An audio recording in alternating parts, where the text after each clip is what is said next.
डोलिया लिहले कहा बजवा बाजे बजनिया हो भैया डोलिया लिहले कहा छतवा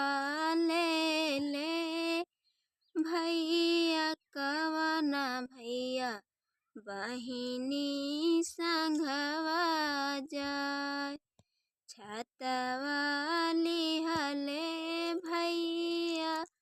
कवना भैया बहिनी संघवा जाय छतवा लिहले भैया अपना भैया बहिनी संघवा